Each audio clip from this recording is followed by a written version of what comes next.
ठाठे मारते समंदर के लहरों में घिरा एक छोटा सा जजीरा, जहां तमाम मुस्लिम दुनिया को खत्म करने के मंसूबे बनाए जा रहे थे। लेकिन कुदरत भी अपने मंसूबे बनाने में लगी हुई थी। उसे किसी और जगह तलाश थी, अपने माँ बाप, अपनी शनाख्त, अपने मजहब की। उसने आंख खोली तो वो भेड़ियों के गौल में फंसा हुआ था जो उसे कच्चा चबा जाना चाहते थे। लेकिन कुदरत उसे एक अहम मकसद के लिए चुन चुकी थी। मोहब्बत, नफरत, सनसनी से भरपूर लहूरंग दास्तान। मुहाफिज, मुहाफिज, मुहाफिज, मुहाफिज।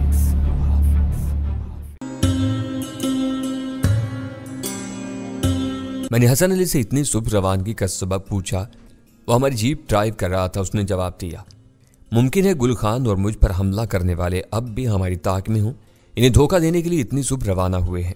अगर वो हमारी निगरानी भी कर रहे हैं तब भी फौरी तौर पर हमारे पीछे नहीं आ सकते। मापारा और एमन अकबी नशिस्त पर बैठी आपस में इशारों की जुबान में बातें कर रही थीं और इर्द गिर्द के मनाजिर भी देख रही थीं।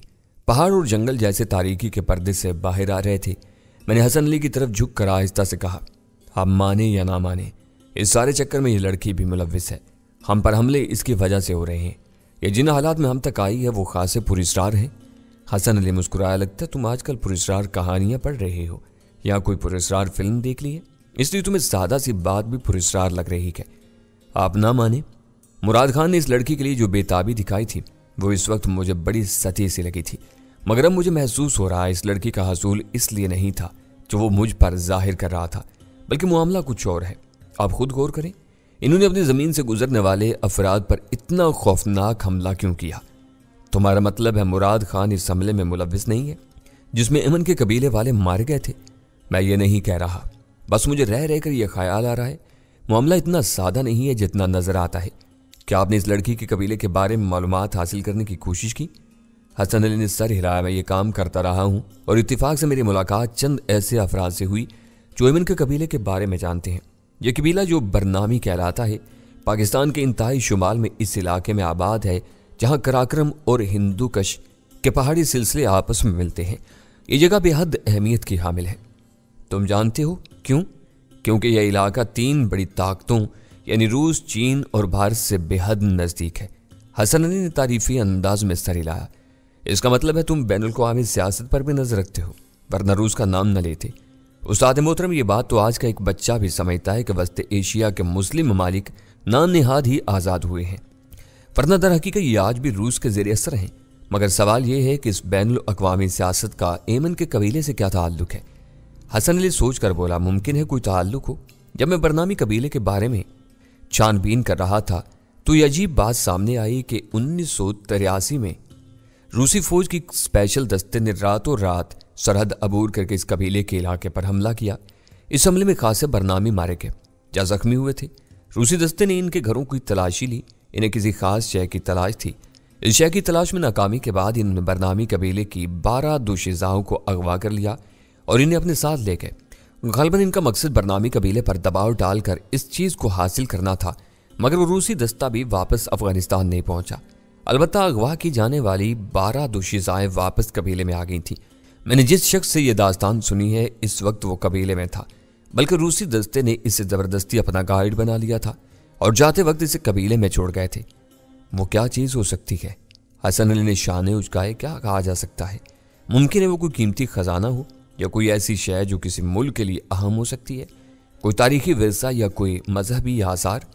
सूरज निकल आया था और इसके साथ ही दुश्वार गुजार रास्ते का आगाज हो गया था। हसन अली ने ड्राइविंग के साथ बात जारी रखी।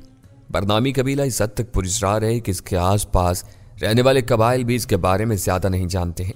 वो अपने आप में गुम और सिमटा रहने वाला कबीला है। इसके अफराद शाज ही अपने इलाके से बाहर आते हैं। मैंने मानी खेज अंदाज में हसन अली को देखा। इसके बावजूद आप मानने के लिए तैयार नहीं हैं कि एमन और इसके साथी किसी खास वजह से हमारे इलाके में मौजूद थे, जिनके मस्कन से सैकड़ों किलोमीटर दूर है। मुमकिन है तुम दुरुस्त कह रहे हो। इस सफ़र में ये उकदा भी खुल सकता है कि इस लड़की के साथी हमारे इलाके में क्या कर रहे थे। उस्ताद मोहतरम, क्या हम बेकार ही में ये काम नहीं कर रहे हैं? मेरा मतलब है इसको कबीले तक पहुंचाना जरूरी तो नहीं है। हम इसे मकामी हुकाम के हवाले कर सकते हैं और इन छुट्टियों को हम किसी बेहतर मकसद के लिए इस्तेमाल कर सकते हैं, जैसे नागा पर्वत की ट्रैकिंग। हसन अली ने नफी में सर हिलाया। मैंने इस लड़की से वादा किया है कि इसे इसके घर तक पहुंचाऊंगा। की तरफ जाना चाहते हो तो सवाद से अस्करदू की तरफ चले जाओ, ये सारे मुहाफिज भी तुम्हारे साथ होंगे। मैं उनको लेकर अकेला चला जाऊंगा? ये मुमकिन नहीं है, मैं और मापारा आपके साथ रहेंगे। मैंने फौरी फैसला किया। इस सूरत में नांगा पर्वत की तरफ जाने का सवाल ही पैदा नहीं होता है जबकि आप हमारे साथ ना हों। हसन अली बोला, मैं नहीं चाहता कि मापारा इस सफ़र की सौबतों में पड़े। मुझे जो मालूमात मिली हैं इनके मुताबिक बरनामी कबीले के इलाके की तरफ जाने वाला रास्ता बेहद दुश्वार गुजार है। अगर पीछे हालात ख़राब न होते तो मैं तुम दोनों को हरगिज़ ना लेकर जाता। यानी हालात की खराबी भी कभी कभी मुफीद साबित होती है। मैं हंसा। सवाद तक का सफ़र 8-9 घंटे का था, बशर्ते कि रास्ता साफ मिलता, यानी कहीं लैंड स्लाइडिंग ना हुई होती और ना किसी नदी नाले या दरिया का पुल गिरा होता। इस सूरत में हम शाम तक सवाद पहुंच जाते। हम 5:30 बजे रवाना हुए थे और 11 बजे एक मुनासिब जगह चश्मे के किनारे पड़ाव डाला। खाना घर से तैयार करके लाए थे, वो खाया। स्टोव जलाकर चाय और काफ़ी तैयार की गई। कार्ड्स की जीप हमसे कुछ फासले पर थी, अगरचे दूर दूर तक किसी खतरे का नामो निशान नहीं था, मगर इनमें से 2 मुस्तैद अंदाज में दोनों तरफ नजर रखे हुए थे, जबकि 2 खा पी रहे थे। जब वो फारिग हुए उन्होंने ड्यूटी संभाल ली और पहरा देने वाले पेट पूजा करने लगे। खा पी कर महापारा और एमन चश्मे के किनारे जा बैठी थी। महापारा ने गलती से पानी में पाँव डाला और चीख मारी थी, मेरे खुदा इतना ठंडा पानी। हसन अली उनके पास चला गया। इस इलाके में जब खासी गर्मी पड़ती है तब भी इन नदी नालों का पानी बर्फ की तरह सर्द होता है। मुझे लग रहा है मेरा पाँव ही गायब हो गया। वो दोनों बातों में लग गए थे। मैं एक तरफ झाड़ी नुमा दरख्त के साए में नीम दराज हो गया। हसन अली 1 बजे तक रवानगी का बताया था। हम निस्फ फासला तय कर चुके थे, इसलिए मैंने जरा आराम करने का सोचा। मैं आंखें बंद किए लेटा था। अचानक मुझे अपने पास किसी की मौजूदगी का एहसास हुआ। मैंने आंखें खोली। एमन 1 फुट दूर बैठी पुरशोक अंदाज में मुझे देख रही थी। मुझे ऐसी निगाहों का खासा तजर्बा हो चुका था, इसलिए उसके अंदाज में मौजूद पसंदीदगी भांपने में कोई दुश्वारी नहीं थी। मुझे मुतवज्जा पाकर वो शर्मा गई थी। एमन इस उम्र में थी जब लड़कियां जागती आंखों से सपने देखने लगती हैं, जब दूसरे इनकी तवज्जो हासिल करते हैं, जब शर्म पर जुस्तजू गालिब आ जाती है। इतने अरसे में वो किसी हद तक उर्दू सीख गई थी। मैंने शरारत से पूछा, एमन क्या देख रही हो? तुम बहुत अच्छा है, उसने रुक रुक कर कहा और फिर शर्माए अंदाज में बोली, हमको अच्छा है। कालबन वो कहना चाह रही थी कि मैं उसे अच्छा लगता हूँ, तुम भी मुझे अच्छी लगती हो। मैंने खास लहजा में कहा कि वो फिर शर्मा गई थी। पसंद की जुबान तो हर औरत समझ लेती है। इसे मेरी बात का मफहूम ना भी पता होता तब भी वो लहजे से समझ जाती। कुछ देर बाद मैंने मुमकिन हद तक दिलकश अंदाज में मुस्कुराकर उसकी तरफ देखा। तुम इधर क्यों आई थी? एक आदमी हमको इधर लाया, उसने इंकिशाफ किया। ओह, वो बुरा आदमी कौन था? मैं उसे मार दूंगा, मैंने बेकरारी दिखाई। ना ही जानता। एमन ने नफी में सर हिला। वो तो मारा जैसा, इससे आगे उसकी समझ में नहीं आया। मैं सोच में पड़ गया, फिर पूछा, मेरे जैसा उसका क्या था? एमन ने मेरी आंखों की तरफ इशारा किया। ये हमको इससे डर हमारा लोग आया, हमको ले जाने को, सब मर गया। उसने बेबसी से मेरी तरफ देखा, जैसे मुझे अपनी बात का मफहूम पूरी तरह समझाने से कासिर हो, मगर मैं मतलब समझ रहा था और कहानी भी। मैंने फिर पूछा, उस बुरा आदमी ने मार दिया सबको? एमन ने इस बात में सर हिलाया। उसने मार दिया, बुरा आदमी हमको ले जाता, हम भाग गया। उसकी बात काबिल गौर थी। उसने कहा उसे एक आदमी उसके कबीले से अगवा करके लाया। इसकी आंखें मेरी जैसी नीली थीं। क्या वो गैर मुल्की था? उसने एमन को छुड़ाने के लिए आने वाले सारे अफराद को मार दिया था और एमन को दोबारा अपने कब्जे में करने की कोशिश की, मगर वो भाग गई और फिर मुझे मिल गई थी। मैंने उसे तसल्ली दी, तुम फिक्र मत करो, हम तुम्हें तुम्हारे कबीले में पहुंचा कर रहेंगे और अब वो बुरा आदमी आया तो उसे खूब मारेंगे। वो खुश हो गई थी। उसे मारना, वो हमको मारता, जलाता, और देख, उसने अपने बाजू से आस्तीन ऊपर की। कोने से ऊपरी हिस्से में सिगरेट से दागे जाने के 6-7 निशानात थे। इसने क्यों जलाया? हमसे ओक का पूछता। ओक? मैंने सवाल के नजरों से उसकी तरफ देखा। ये ओक क्या चीज़ है? ओक। उसने बेबसी से मेरी तरफ देखा। फिल वक्त उसकी नौजायदा उर्दू ओक की तशरीह से कासिर थी। बहरहाल ये ओक इतनी अहम चीज़ थी कि उसके लिए एमन से इसके बारे में मालूमात हासिल करने की कोशिश की गई थी। दूसरी तरफ वो कबीले वालों के लिए इतनी अहम थी कि इसे छुड़ाने के लिए वहाँ से एक दस्ता आया था और वो सब इस शख्स के हाथों मारे गए थे जो इमन को अगवा करके लाया था। अभी मैं सोच रहा था कि इमन से किस तरह ओक के वजाहत चाहूं कि महापारा ने इसे आवाज़ देकर बुलाया। वो सामान समेट कर जीप के अकबी हिस्से में रखने लगी, यानी रवानगी करीब थी। मैंने उठकर चश्मे के यकबस्ता पानी से मुंह हाथ धोया। जहन पर पुरतकल्लुफ लंच से जो खुमार जा रहा था वो यकबस्ता पानी से गायब हो गया। चारों मुहाफिज भी तैयार थे। बरखुदार इमन से क्या बात हो रही थी? हसन ने जीप स्टार्ट करके आहिस्ता से पूछा। मैं देख रहा था तुम इससे सवाल किए जा रहे थे। मैंने उससे वो उगलवा लिया जो आप इतने दिन से कोशिश के बावजूद नहीं मालूम कर सके, मैंने फखरिया अंदाज में कहा। फिर हसन अली को मुख्तसरन अमन से होने वाली बातचीत के बारे में बताया। एहतियातन मैंने अंग्रेज़ी ज़ुबान इस्तेमाल की थी क्योंकि एमन उर्दू खासियत तक समझ लेती थी। हसन अली हैरान हुआ था। ये ओक क्या चीज़ है? ये बात एमन भी नहीं बता पा रही है, मैंने जवाब दिया। लेकिन हम इसके कबीले तक जा रहे हैं, वहाँ हम ओक के बारे में मालूमात हासिल कर सकते हैं। हसन अली ने नफ़े में सर हिलाया। इस बात को इतना आसान मत समझो। अगर ओक कोई ऐसी चीज़ है जिसके पीछे गैर मुल्की हों और वो इसे हर कीमत पर हासिल करना चाहते हों तो ये कोई पुरस्कार शय होगी, कोई अनमोल शय जो दुनिया में कहीं और ना मिले। इस सूरत में कबीले वाले इसके बारे में आसानी से बताने पर रजामंद नहीं होंगे। ना बताएं, हम कौन सा इसके बारे में जानने के लिए मरे जा रहे हैं। लड़की को इन तक पहुंचाकर हम अपनी राह लेंगे। हाँ, हमें किसी गैर जरूरी चक्कर में नहीं पड़ना है, हसन अली ने आहिस्ता से कहा। अचानक मैं चौंका। उस्ताद मोहतरम, अभी अभी मेरे जहन में एक बात आई, कहीं रूसी भी ओक के चक्कर में तो नहीं आए थे? हसन अली ने मेरे मुंह से बात छीन ली। यही बात है, इससे अंदाज़ा कर लें कि यह कितनी अहम चीज़ है। एक ताकतवर ममलिकत भी इसके पीछे थी, बल्कि मुमकिन है अब भी हो। होने को बहुत कुछ हो सकता है, बस इतना याद रखना कि हमें इस मामले में ज़्यादा नहीं जाना है। और के पास मैंने कहा था, सवात तक का रास्ता बेशुमार खतरनाक मगर दिलकश तरीन मकामात से गुजरता था। ऊंचे पहाड़ जिनकी बर्फपोश चोटियां दूर से हीरे की तरह झिलमिलाती थीं। इनके दामन में घने जंगलात, नीचे वादियों में बहते दरिया और नदी नाले जिनका पानी शफाफ और हर किस्म की आलूदगी से पाक था। रास्ते में बेशुमार गांव और कस्बे मिले जहां के लोग इस दौर में भी पिछली सदी जैसी जिंदगी गुजार रहे थे। इनकी ज़िंदगी में चंद जदीद आसाइशें ज़रूर आई थीं, मगर बुनियादी तौर पर इनकी तर्ज हयात में कोई तब्दीली नहीं आई थी। वो आज भी कच्चे पक्के मकानों में रहते थे, लकड़ियाँ जलाते थे। इनके गांव के पास से कोई पक्की सड़क नहीं गुजरती थी। इन्हें पानी भरने के लिए चश्मों और दरियाओं तक जाना पड़ता था। बिजली, गैस और फ़ोन जैसी सहूलतों का वहाँ कोई तसव्वुर नहीं था। रोशनी के लिए तेल के दिए चलाते थे। इनके इलाके में बीमार पड़ने वाले शख्स के लिए मीलों दूर तक कोई हस्पताल क्या, कोई आम डिस्पेंसरी और डॉक्टर भी नहीं मिलता है। तालीम महदूद चंद लोगों को मुयस्सर है। अक्सर बच्चे भेड़ बकरियां चराते हैं या अपने माँ बाप के साथ खेतों और बागात में काम करते हैं। रास्ते में दिलकश और गुर्बत के मिले जुले मनाजर नजर आ रहे थे। खोबानियों के एक बाग से सुनहरे रंग वाली लड़कियां सुनहरी खोबानियां पेड़ों से उतार रही थीं। सेब, आड़ू, आलू बुखारे और खुबानी के बाग पूरे रास्ते नजर आते रहे। फिजा इन फलों की खुशबू से बोझल हो रही थी। कहीं कहीं सरमाई गंदम के पौधे जमीन से सर उठा रहे थे। शुमाली इलाकों में गंदम गर्मी के मौसमों में बोई जाती है। भेड़ बकरी आम थे। इनके अलावा गाय और बाज़ जगहों पर लंबे ऊन वाले भैंसे नजर आए। हसन अली ने बताया कि ये याक और गाय की नस्ल कशी करके हासिल किया हुआ जानवर है, क्योंकि याक कम बुलंदी पर जिंदा नहीं रह सकता है और गाय ज़्यादा बुलंदी पर नहीं जा सकती है। इसलिए ऐसे इलाके जहाँ ये दोनों जानवर नहीं पाए जा सकते हैं वहाँ पर इनकी मुश्तरका नस्ल पाली जाती है। लोग इन जानवरों से खेतों में हल चलाने का काम ले रहे थे। जब हमारी जीपें किसी गांव या बस्ती के पास से गुजरती थीं तो नन्हे नन्हे बच्चे हाथ फैलाए जीपों के साथ भागते थे। चंद सिक्कों की खातिर वो जीप के टायरों तले आने का खतरा मोल ले रहे थे। हसन अली ने प्यार से गालियां देकर भगाता था, मगर जब तक इनके पैर जीप की रफ्तार का साथ देते वो पीछा नहीं छोड़ते थे। बेहद खूबसूरत और सुर्ख सफ़ेद बच्चे चीथड़ों में लिपटे थे। अक्सर के पास चप्पलें तक नहीं थी, नंगे पांव भाग रहे थे।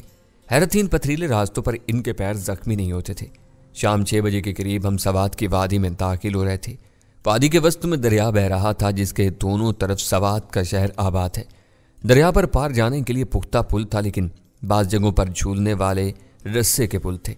दरिया के किनारे होटल्स थे, इनमें बाज़ होटल खाने पीने के लिए मखसूस थे, जिन्होंने बहते पानी पर चारपाइयाँ डालकर स्याहों के लिए अनोखे ताआम का बंदोबस्त कर रखा था। मगर हसन अली ने ज़रा बुलंदी पर सेबों और खोबानियों के दरख्तों से घिरे एक ज़रा पोश किस्म के होटल का इंतखाब किया था। इसकी इमारत पुराने ज़माने में शायद शाही ख़ानदान के ज़ेरे इस्तेमाल रही थी। इसका मखसूस शाहाना तर्ज तामीर और तामीर में आला दर्जे की नकाशी यही जाहिर कर रही थी। हसन अली ने पहले ही बुकिंग कर ली थी, वरना इस मौसम में यहाँ मुश्किल ही से जगह मिलती है। सवात में भी खासी गर्मी थी, इसके बावजूद स्याहों का रश कम नहीं था। ये दरअसल वो लोग थे जो नारान, कागान और देर वगैरह जाने के लिए यहाँ पड़ाव डालते हैं। होटल में ताम और कायाम की आला दर्जे की सहूलियात थी, मगर थकन इतनी थी कि खाने के जायके पर गौर करने का मौका ही नहीं मिला था। बस खाना हल्क से उतारा और सोने के लिए अपने अपने कमरों में चले गए। हसन अली ने 3 कमरे बुक कराए थे, एक मेरे लिए, एक अपने लिए और एक महापारा और एमन के लिए। कार्ड्स के लिए होटल के सहन में खैमे लगाने की इजाज़त हासिल कर ली थी। सारी रात बेख्वाब नींद सोने के बाद हसन अली ने सबको मुंह अंधेरे उठा दिया था, क्योंकि हमें सूरज निकलते ही वहां से रवाना हो जाना था। जल्दी से नाश्ते और दूसरी ज़रूरियात से फारिग हुए। नाश्ते में पराठे और देसी अंडे थे, इसके साथ बेजायका सी चाय थी। अलबत्ता काफ़ी का मज़ा बेहतर था। बिल अदा करके हमने सामान जीपों पर बार किया और एक बार फिर सफ़र शुरू कर दिया। इस बार सफ़र पहले से ज़्यादा दुश्वार और सुस्त था। हसन अली ने बताया था कि मुमकिन है आज रात खुले आसमान तले खैमों में बसर करना पड़े।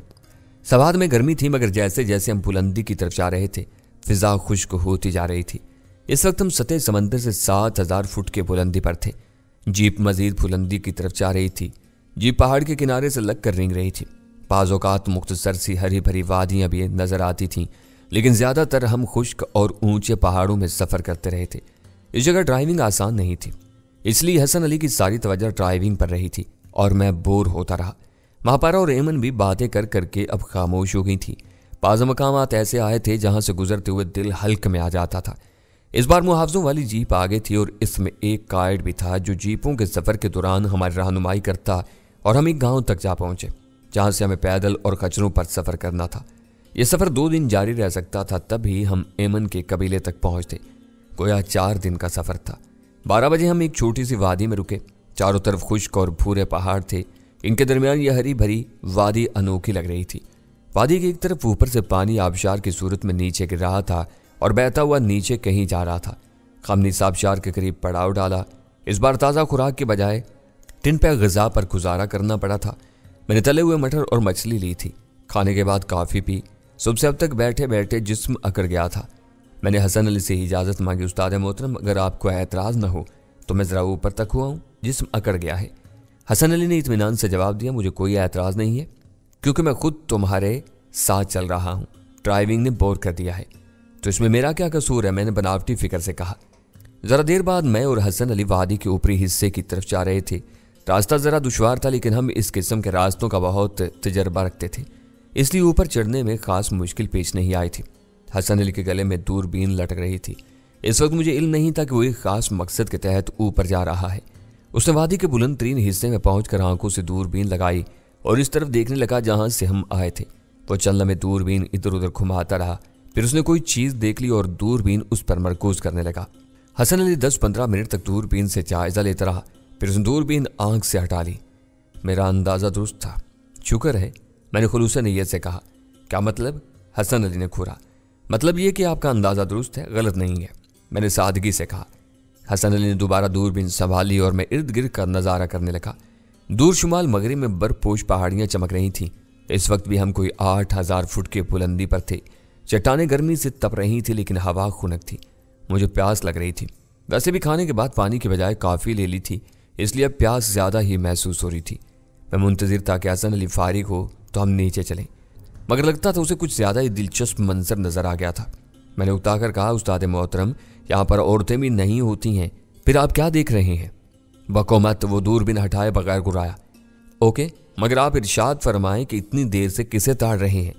मुझे शुबा था हमारा ताक़ुब किया जा रहा है। मेरा शुबा दुरुस्त निकला है। हसन अली बोला, तकरीबन 1 मील दूर एक और काफिला है। मुमकिन है वो भी इस रूट पर सफ़र करने वाले हों। इस रास्ते पर सफ़र करने पर पाबंदी तो नहीं है? मैंने एतराज़ किया। ये रास्ता बहुत कम इस्तेमाल होता है, क्योंकि ये ना तो किसी मारूफ तफरीही मकाम की तरफ जाता है और ना ही बर्फानी पहाड़ों की तरफ जाने के लिए मौजू है।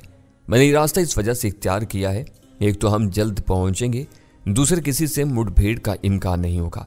रवानगी के 1 घंटे बाद मैंने महसूस किया था कि हमारा ताक़ुब किया जा रहा है। इस ख्याल की वजह मेरे सवाल पर हसन अली ने दूरबीन मेरी तरफ बढ़ाई। लो तुम खुद देख लो, नीली जैकेट वाले पर ख़ास नज़र रखना। हसन अली ने जाविया दुरुस्त करके दिया तो एकदम एक मंजर सामने आ गया। ये 2 बड़ी जीपें थी जिन पर खासा सामान लदा था। खास बात यह थी कि वो सब मुसल्ला थे। मैंने नीली जैकेट वाले को तलाश कर लिया। वो एक जीप के बोनट से टेक लगाए बियर का टिन पी रहा था। चेहरे से वो सफ़ेद फार्म नजर आ रहा था। इसके खुदखाल देखने के लिए मैंने दूरबीन एडजस्ट की और फिर चौंका। इस शख्स के चेहरे पर नीलकू आंखें थी, वैसी आंखें जैसी मेरी। इमन ने ऐसे शख्स के बारे में बताया था कि इसने इसे अगवा किया और जब इसके कबीले वाले इसे छुड़ाने आए तो इसने इन सबको मार दिया था। देखने में वो एक आम सा सफ़ेद फार्म सा लग रहा था। उस्ताद मोहतरम, अगर ये वही शख्स है जिसने इमन को अगवा किया था तो हम सब खतरे में हैं।